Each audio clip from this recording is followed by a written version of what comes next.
Okay, great. Well, nice to see all of you today. Thank you for coming. I know that those of you who want to hear this in Spanish, the translation is available, so if everyone's got their headsets working, that's great. It was almost exactly a year ago, I presented the club what we called a master plan, which was really a more aggressive plan, which really addressed the practice facilities of the club as well as the golf course with the idea of really maximizing the use of the property, returning the golf club to more of a championship kind of venue. But that necessitated, as we really looked at that, necessitated a change in the routing of the course, which this renovation plan now in response to the members saying, look, you know, it's okay, the practice facilities we have. It's all right if this golf club is more of a shot maker's, strategic kind of a golf facility, as opposed to the championship venue that Trent Jones would have designed in the mid-'60s. As we're all aware, technology's changed the game a lot and made courses shorter. Even as we get older, for whatever reason, we find the ability with this technology to hit the ball farther. So it's a good thing and a bad thing at the same time. Today, I just want to take you through just kind of where we are now. If you remember the master plan, there was a list of objectives in that particular plan, and that's really been scaled down to where we're really focusing more on agronomics, more so than maybe. Still within that objective is to rebuild the greens.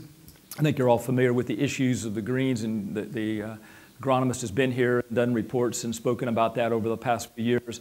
Rebuilding bunkers. Let's see if I can get this. There we go. Improved drainage for more consistent playing conditions.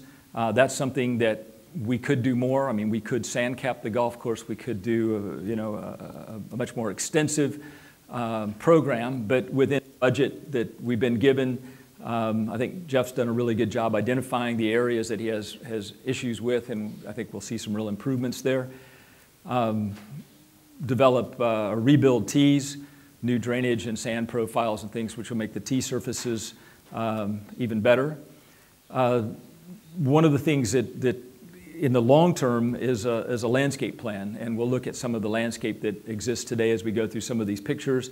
Now that the houses are really dominant on the outside of the golf course, there's a lot of beauty that exists within the course itself, but along some of the perimeter areas, more shrubs, more trees and things on the outside. And then even the existing landscape, there's a lot of areas that really haven't been maintained. Vegetation's overgrown, shrubs have become trees. And we'll look at some of that today as we go through some of these pictures. Issues such as consistency for paths, course furniture, signage, and so forth as a long-term look as well. One of the really fun things about Las Brisas is a very walkable golf course. Being a core golf course, I mean, you have the clubhouse elevated, but once you're out on the golf course, it's by and large a friendly walking course. So continue to promote that culture of walking. I mentioned already, shot making over length is really, I think, what this course is going to be about continually in its future. And then, responding to the impacts of technology in the last 50 years. Since Robert Trent Jones laid this out, driving distances have even for amateurs, have become to the point that a lot of the fairway bunkers, as he imagined them, aren't into play. And at least who they're in play for now are more the high handicap players, where they originally were in a position to be more for the low handicap players. So we'll address that as we go through this today as well. It was referenced that I've been involved in a number of Robert Trent Jones golf clubs. There are existing clubs that have been called upon to have a long-term relationship with. The actual club called the Robert Trent Jones Golf Club, which hosted the President's Cup, was the site of the first President's Cup, which is a Ryder, for those of you maybe not familiar with the President's Cup, it's a Ryder Cup format, but it's the United States team on the years they're not playing Europe. They play, I guess you would say, the rest of the world. They play Fiji or the South Africa players, and I guess most of you being golfers would know that even in Europe and actually follow that. But that was the original site, and this was just one of the holes that we've redone. The green was originally up here at a higher elevation and brought this down This was actually an opportunity to actually go through this work when I started in 1998. Mr. Jones was still alive, so an opportunity to go down to Florida, kind of lay out some of the things that we were discussing between the club members and the European or the U.S. tour. So that was one of the initial phases of work we've done, and we're right now engaged in a kind of more of a long-term bunker program and shifting of bunkers and kind of diversifying the strategy of that particular facility. This is Incline Village, was up in Lake Tahoe, actually on the Nevada side of Lake Tahoe near the California state line. This was a beautiful mountain course that he did in the 60s, very similar kind of situation. But in that case, we took it all the way back to dirt, the entire site. So the general routing, kind of like we have here at Las Brisas, stayed the same, but the budget was different to where every blade of grass was reseeded or sodded, turfed, as we often say in Europe, and the greens were rebuilt and respectful again of the initial strategy and the contours that he had designed. They were all GPS, similar to what we would be doing here, but they were modified for faster green speeds that people expect today and that the turf grasses allow for. And some of the slow greens had just really gotten too quick. So that's just another example. And of course, Valderrama down the road, which has been a kind of an ongoing, I'd refer to it more as polishing the trophy as opposed to a real remodel. Very subtle changes that, probably some of the members and the professionals both would recognize, but if you're not a frequent player there, you might not even pick up on some of the changes that have been made there. So the approach here is really similar to some of these other Robert Trent Jones golf courses. As the greens are renovated at Las Brisas, that they would be a similar style of architecture to the existing greens. As you probably know, maybe an obvious contrast to Robert Trent Jones' style would be, let's say, a Pete Dye, kind of a famous style, which would be probably the other side of that. And so, but the as you would expect in a Trent Jones Senior design, the contour of the green surfaces would extend out and connect to the landforms, and that allows the green complexes themselves to have more of a natural or, to look sympathetic to the surrounding landscape. The philosophy, that kind of philosophy in Jones's style allows for a wide flexibility in pin positions. One of the things I really continue to ascribe to, even though I do many different styles of architecture, is designing greens with the easier, more benign pins in the center of the green, and then the challenging pins, whether that's rolling up a slope or rolling off, challenging pins with the greens. And so with that kind of green design, for championships, generally you like to put the pins in the corners of the greens, which are generally more difficult. And if the contours are more difficult, you can take the same golf course and really vary the difficulty of it just by the setup of the course. In certain days, you may want to have all the pins in very easy positions because that's the level of play you have on the golf course. Other days, you may want to mix them up with a few difficult, a few easy, probably what you would normally do. And then, of course, for a club championship or some other kind of event, you can really create very difficult kind of pins if you choose to do that. The average green side of the new size is 565 meters squared, which is very comparable to what you have now. The existing greens, we're going to GPS those greens. In fact, they've already been GPSed, so we have a record of what the greens are in terms of size and contours, and then apply the concepts of those green designs in the new greens. Thing to keep in mind is that the new varieties of turf grass and the greens that you have, and I think you've already seen the work that Jeff's done in removing the thatch from the greens you have now, those greens will allow for tighter mowing. You'll find greens are going to have be more consistent, faster green speeds. So it's going to be the opportunity with those quicker green speeds to also vary the pins to where if you start to put those near some of the contours, the greens could get really, the pins could get very difficult. And some of the greens that you have there, in fact, you've already done that, and we'll look at some of the greens you've altered over the years. Some of the existing slopes, may need to be softened during this kind of refinement process. So that's kind of, again, to try to give you an overview of how we'd be approaching what we have out there right now. So I'm going to kind of take you through this plan, which you've seen, I think, posted on the wall. I know several of you had copies of it with you. And then we'll also follow that up with some photographs. As far as the length of the holes, you can see there are very similar lengths to what you have now. The total length really hasn't changed. The first hole, for example, I'm not really sure, we could not come up with 365, and that may be a factor of the way the pro shops have been built. Maybe the course hasn't been remodeled. But essentially, the first hole is the same hole. The second hole, we'll look at some of the differences there, pretty subtle. But generally speaking, I think you'll see how this tracks very closely to to what you have now. The long par 5 gets slightly longer. The other par 5 gets slightly longer. Of course, we'll talk about number 3, which actually gets shorter, which is, well, I mean, of course, you can call any hole whatever par you like, really. I mean, but it's really as it plays in today's game as a par 4. So we'll go through those kind of hole by hole. So the first hole, I mean, if you look at the tees are rebuilt in place. We'll come back around to the putting green when we talk about number 9. The bunkers, existing bunkers, there's bunkers over here behind these, what are being shown as new tree plantings. In this area, you planted a lot of trees over the years, and I'll show you the result of that. And then I'll show you this bunker on the next slide. These are the trees that you planted that have obscured the original Jones bunkers up the right-hand side, and I'm sure that's a result of the housing on the right. You can still see this bunker in the distance, so this plan calls for this bunker expanding back to the right, and then this bunker that's right next to the cart path, you can see it's within inches of the path, would be taken away. It's a bunker you can't see from the tee now, and so I think that's pretty self-explanatory.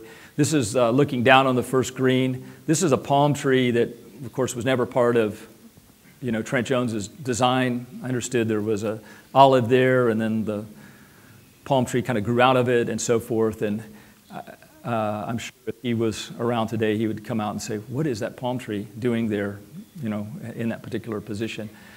But the rest of that green, even though the lake has been changed, the rest of the green looks pretty original, and really the concept of the green is not anticipated to change. The second hole, back tee added here.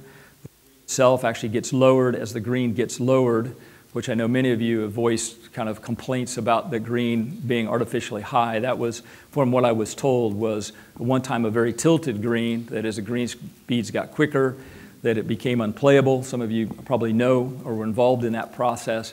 But from, I think by all accounts, that'll be a very popular change to lower that green somewhat. In the pictures, I'll show you what that looks like. So some of that length is lost as the green comes lower. It's picked back with some of that length is picked back up with a back tee. Question, how many meters is it supposed to lower the green? I'm going to show you the next picture. Let's see, I'll try to, then I think everybody will see it if they see the picture. The bunkers that you see from the tee, and we'll see from the pictures, but remember these bunkers are going to the right a little bit. So when you stand on the tee now, you see where these bunkers are kind of way left. This really is not your target line, and these bunkers were set up as part of kind of the target line. So the bunkers are actually going to sit farther up on the slope, which will do two things. It'll make the bunkers a little bit easier to maintain because that slope is very steep in there right now, the back of it, so it'll lay in a more natural kind of position, but also give you really the line of play, which is really on that line. And then this is kind of a redundant piece of fairway over there. I guess the only other thing is the ladies' tee is moving a little bit left into this zone, which does a couple of things. It gives them a better angle up the center of the fairway versus right now they're really forced almost out at the bunkers. But then also it allows us to look at, doing some, whether that's another palm kind of idea, but some type of vertical element tree of some type here up this left-hand side. I mean, obviously, when you play this every day, you probably don't notice it, but when you actually draw attention to that path, and then you're looking right up the out-of-bounds line, it's not aesthetically, the most pleasing view you have on the golf course. So maybe an opportunity to kill two birds with one stone. As far as the green itself, what I've always talked about when we're out there is the floor of this front bunker. This one right here, the first one on the right-hand side. No, you will never see the ball go into the hole. So when you hold it in two, you won't actually see the ball go in the cup because the green will still be above our eye. So don't think it's going to go down. It wouldn't be possible to ever have that green not feel like an uphill green and not have the surface of the green or the actual bottom of the flag be visible. But certainly will make the approach from the left and the opportunity to kind of feed shots in, because there still will be a number of members playing long irons or even woods up the hill and feeding it in from the left-hand side. But it just does allow all the tie-ins to fit a lot better into that green. As you know, the front of that right now, I mean, you can hit your best shot for a lot of members and the ball kind of gets to the top and starts running down the hill. So still be a difficult hole, but something I think much more fair than what it is today. Is that, you guys can imagine that front right bunker, the floor of that? Okay, the third hole, pretty much this tee configuration is the same. Ladies' tee has been added up in the front. We'll see here that this bunker is coming a little bit to the right. You see these trees have been added, so that kind of blocks this piece of the bunker is actually hidden around the back. This bunker, which exists actually as two bunkers, isn't visible today from the tee. There was some concern about balls going out of bounds and trying to kind of keep people from bailing out over here completely on the right-hand side. So this is really kind of more of a mid-bunker in front of the third green, that for, really more for visual purposes. Of course, the green is moving closer to the water. Been a lot of changes to the water over the years here from when the course was first laid out. As you know, there's been probably every sample of bridge you could think of has been built on this golf course, from wood to stone to steel construction. So there's been obviously a lot of kind of projects done with the water by the club over the years. So what that allows is really the green to have, in the water, to have more of a strategic effect on the third green. So this is, what we see from the tee now. Of course, members know there's bunkers up here on the right, but those are not visible from the tee. This bunker still looks like the same bunker that was built here. We saw some pictures today of the course when it was still new and there were hardly any trees at all on the course. But of course, the whole left side of the bunkers disappeared around the corner of the trees. And then of course the green is probably, I don't know how many of you have been out on the course in the last, I guess, couple of weeks when the trees came down, week ago, or blew down. So these trees behind the green are now gone, these large trees, which had a real impact on the eighth hole and kind of deterred shots from the eighth hole going left. But now with that gone, actually bringing the green into a position tighter in against the lake really is turned out to be a good thing, because the proximity of that fairway to that green, it's very tight in there. And so I'd be surprised if you don't see players pretty quickly figure out that they can really now bail out left onto the tee of 4 and onto the green of 3 with no fear. There's just some tree stumps over there. I don't have to worry about the water now over here. So if I can hit the ball up here near the green and get it over away from the water, that's now a good thing, where before those trees had a big impact on the 8th hole. So I think that gives you kind of a feeling how that green would nestle in next to the water and now become, a decent length par 4. Downhill, 420 from the back tee is, in these days, not a big, long par 4. And, I know a lot of people are seniors in this room, and you're thinking, well, I'm not going to be hitting the ball any longer, but there's another generation coming up that are 10 handicappers that are hitting the ball, 280 meter plus kind of drives, and it's just really kind of where the game's going, and that'll be your next wave of members coming up. Then the 4th hole, we'll look at this. This tee is in this position now, very close to the 8th hole. This was one of the things that was kind of brought to my attention about, moving the tee away from 8, not only kind of creating more space and, if you will, kind of a greater safety distance from people on the tee 4, but also to get really a little bit higher with the tee and get a nice angle up to the green. So really you're putting the tees more in a line with what's now the existing ladies' tee, which really works well because you could use this opening, play a little bit of a right to left shot into the green. And I think the green itself for a long uphill par 3 was well conceived. It's obvious that there's been changes made to the original bunker in the front and to the front of this green. And I don't know, probably you know the history of it, whether the green was too speedy or what caused that. But it's clearly not a Trent Jones bunker that's left in the front there. And the front edge of the green doesn't look like something that he would have left from this era. And this is the view kind of between those trees. It's really a good angle, as you can see, into the green. These are very small trees. They're very easy to pick up and transplant. We've got lots of places we could add trees out here, that's for sure. This is part of the cart path that you see throughout the golf course. This was a section right there by the tee that would be replaced. But the cart paths, by and large, here, or if you just really be honest with you, if you really drive them, you'll find some pieces that are red and some pieces that are white, and and then you'll see conditions like this. I'll show you some later on. May or may not. It would be great if you had the funds to replace them all, but at this point, it's probably going to become kind of a piecemeal project.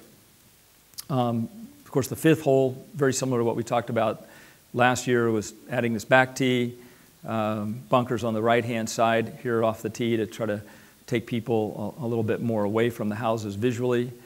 These bunkers are way up around the corner, and I'm not sure how open this all was when the course was being designed, or what had in mind with those, but those are really kind of hard to imagine anybody really gets in there, whether you rake those maybe once a year. And then these bunkers exist up here in this particular part of the hole, and it's what we'll see from the tee. And of course, the rest of the hole is pretty much as it is. This was kind of one of the first things I remember when we kind of came out, went hole by hole, how shocked I was to see the real lack of concern whenever this tee was built here for people playing from the back tee. And just imagining, coming out here, I could imagine Trent saying, what did you guys do? Because from here, of course, this completely obscures the fairway from the white tees. Of course, it's a nice view up here, but, it was really not something that you should be overjoyed about if you're playing the white tees from the back, So then if you get on up where you can actually see the fairway, it's quite a beautiful downhill drive. Of course, the second shot is a bit awkward, kind of up blind up over the hill, but the bunker's kind of lying in here on this corner, trying to create more balls more in the middle of the fairway and kind of encouraging people away from the perimeter. Then this is the approach up into the green, the two bunkers that are there, the slope that comes in from the right. Really not any significant changes on that hole at all to really speak about. Of course, this is kind of a theme throughout the golf course, or the lack of drainage in the bunkers and what happens. This just happens to be on that particular fifth hole, but you find this kind of throughout the golf course. Same things as you get into the green cavities, how the greens would be constructed in the 60s. I could just about imagine what we're going to find when we get in there, having dug up some of those greens over the years and rebuilt them. So it'll be a real opportunity to improve the drainage, improve the agronomics all the way through the course. The sixth hole is conceptually the same hole, has a back tee to get the landing area to where you can hit a little bit longer club before you get into the water up here. The bunker's extended so you can get a better view of this, what's kind of a blind. I mean, you can see the top of the hazard stakes, and then of course the green's in the same spot, and I'll explain the lake here getting lowered when we see this. So this is, the view, of course, now. And, of course, to know where the water is exactly, it's really hard to believe there is any water when you look at the picture. This is also something, obviously, would be better on that side of the path versus kind of in line of the view. I mean, if you take that picture, you say, well, how come that's there? But you feel like you would, from the tee, should be able to even see the lake that's up on the left, which you don't even from the tee, much less as you drop down to the fairway where you see this bunker and then you see kind of a ring of stakes. But to be able to drop this water down, to have the bunker come back, so from the tee you'll know where that hazard line is. You'll also be able to see the edge of the green on the water, which will be very good. And then, of course, as we're rebuilding this green in this pond, all of these ties, and this is kind of an ongoing thing that you're probably going to have to just budget for, because a lot of this railroad tie work is now decaying. I mean, you can see how hollow a lot of these are, and in places they're starting to lay over.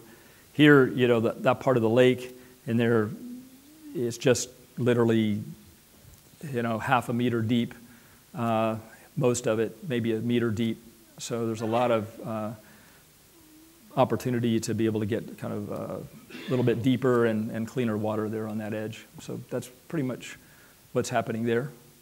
No real changes to the green or bunkering concept at the green. This is kind of a good example of what you do find here at Las Brisas. I know at one time looks like there was a lot of interest in the trees and shrubs and a lot of care given, and then over time things have just kind of been left. And I mean, a tree that's growing on a sharp angle up kind of by 7T that has a marker as though it was a special tree in somebody's mind at one time to note this particular Latin name and common name of the tree. But of course now it's just sitting there kind of lonely, sadly, kind of leaning at a 45-degree angle. So there's a number of trees as you walk around the golf course like that would be nice to, okay, if that's a variety that's really good for the golf and good for shade and all the kinds of things like that, let's plant 3 or 4 or 5 of those, that same species, have them looking good, looking healthy, and then put our marker down and say, okay, here's our nice little grove of trees. But if somebody is a visitor who's playing and you see things like this, which you do see if you're a visitor, it doesn't really represent the club. It's particularly what appeared to be at one particular point in time a kind of a passion that somebody had for this kind of arboretum experience. And then number 7, the par 3, essentially the same kind of concept as hole, but just sliding the hole down closer to the lake. As you know, there's a steep slope from the